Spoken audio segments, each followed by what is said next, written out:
드라마 화려한 날들이 이제 단 1회만을 남겨둔 채 49회라는 거대한 비극의 정점을 찍었네요. 오늘 방영부는 그야말로 숨 쉴 틈 없는 전개의 연속이었고, 인간의 탐욕이 어디까지 추락할 수 있는지, 그리고 그 끝에서 피어나는 숭고한 희생이 얼마나 가슴 시린지를 완벽하게 보여준 한 편의 걸작 같았습니다. 지금부터 49회의 모든 복선을 낱낱이 파헤치고 대망의 50회 최종회에서 펼쳐질 파격적인 결말까지 저의 모든 통찰을 담아 아주 깊이 있는 분석으로 여러분과 함께 나눠보도록 하죠. 사면 초가에 몰린 고성이는 최후의 발악으로 박 회장 앞에 무릎을 꿇으며 가련한 연기를 시작했네요. 하지만 이미 그녀의 본질을 꿰뚫어본 박 회장은 눈 하나 깜짝하지 않고 차갑게 그녀를 몰아붙였습니다. 성인은 마지막 자존심까지 버리고 쉴 수 있는 집 한 채라도 구해달라며 구걸하듯 내걸했지만 박 회장은 자신의 복수심이 채워질 때까지 네가 평생 밑바닥에서 고통받는 것을 지켜보겠노라 선언했네요. 사실 이 무릎은 참회가 아니라 독이 든 사과였습니다. 성인은 박 회장의 폭언을 유도해 이혼 소송에서 유책 배우자로 몰기 위해 휴대폰 녹음기를 켜둔 상태였죠. 그러나 뛰는 성희 위에 나는 박 회장이 있었습니다. 성희가 변호사에게 달려가려던 찰나 박 회장은 이미 그녀의 속셈을 알고 녹취록을 빼앗아 허탕을 치게 만들었네요. 이후에도 식당 손님을 유혹해 2천만 원을 빌려 전세를 역전시키려 했던 성희의 시도는 박 회장의 철저한 감시망 아래 모두 수포로 들어갔습니다. 이제 그녀에게 남은 것은 화려한 과거가 아닌 이름 없는 여자의 비참한 미래뿐이라는 사실에 성희는 비로소 날개 꺾인 새처럼 절망하며 모든 희망을 내려놓게 된 것 같네요. 한편 은호의 품에서 쓰러진 지역의 상태는 그야말로 풍전등화와 같았습니다. 병원으로 실려간 지역에게 내려진 진단은 즉각적인 심장 이식뿐이었고 이 소식에 가족들은 형언할 수 없는 슬픔에 잠겼네요. 자신의 끝을 직감한 지역은 성재에게 마지막 부탁을 남겼는데 자신을 할머니 곁에 바다로 보내달라는 그 한마디는 시청자들의 눈샘을 완전히 폭발시켰습니다. 성재는 차마 읽어내려가기 힘든 유서를 붙잡고 제발 포기하지 말라며 오열했고 죽음의 문턱에서 사실은 누구보다 살고 싶다고 울부짖는 지역의 진심은 안방극장을 눈물바다로 만들었네요. 결국 심장 기능이 완전히 멈추기 직전 최후의 보루인 에크모를 달게 된 지역을 보며 다정은 정신을 잃고 상철에게 자신을 죽여서라도 아들에게 심장을 주라고 절규했습니다. 상철 또한 차라리 자신을 죽여달라며 하늘을 원망하는 그 모습은 부모의 사랑이 가진 가장 처절한 단면을 보여준 명장면이었네요. 이 지옥 같은 상황 속에서도 지환과 영나에서 사는 작은 위안을 주었습니다.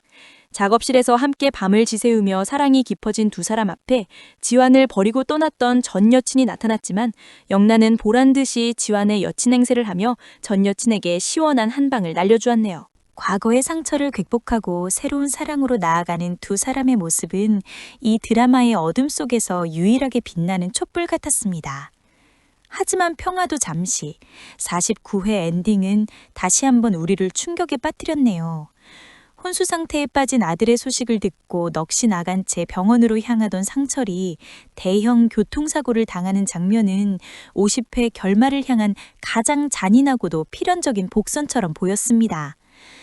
자, 이제 대망의 50회 최종의 결말에 대한 저의 심층적인 뇌피셜을 더 디테일하게 전해드릴게요. 현재 심장이식 후보자로 뇌사위기에 처한 상철과 삶의 의지를 잃은 고성희가 동시에 배치된 상황은 작가님이 준비한 거대한 운명의 설계라고 생각되네요. 저는 지역이 결국 아버지 상철의 심장을 이식받게 될 것이라 확신합니다. 평소 아들을 위해서라면 목숨도 아깝지 않다고 입버릇처럼 말했던 상철은 사고 후 뇌사 판정을 받게 되고 그의 숭고한 희생이 지역의 멈춘 가슴 속에 새 생명을 불어넣게 될 것 같네요. 아버지가 아들의 몸 안에서 영원히 함께 숨쉬게 되는 이 전개는 비극을 뛰어넘은 숭고한 사랑의 완성을 뜻하겠죠. 상철은 죽음을 앞두고 지역에게 너의 심장이 뛰는 한 아빠는 죽지 않는다 라는 마지막 영상 메시지를 남기며 온 국민을 울릴 것 같습니다. 반면 고성희는 상철의 죽음과 지역의 부활을 목격하며 자신이 그토록 갈구했던 부귀 영화가 한 부성애의 희생 앞에 얼마나 초라한 것인지 깨닫게 될 것입니다. 그녀는 극단적 선택 대신 박 회장의 감시 속에 평생을 식당 서빙 일을 하며 자신이 지은 죄를 몸으로 갚아나가는 살아있는 지옥의 결말을 맞이할 것으로 보이네요. 죽음보다 더 가혹한 것은 잊힌 채로 살아가는 것이니까요. 성희는 매일 아침 지역의 소식을 뉴스로 접하며 자신이 빼앗으려 했던 은호의 행복을 멀리서 지켜보는 벌을 받게 될 것 같네요. 또한 50회에서는 우진의 정체에 대한 반전도 기대해 볼 법합니다. 성희가 그토록 찾던 우진은 사실 박 회장이 미리 손을 써서 성희의 손이 닿지 않는 곳으로 격리했을 가능성이 크네요.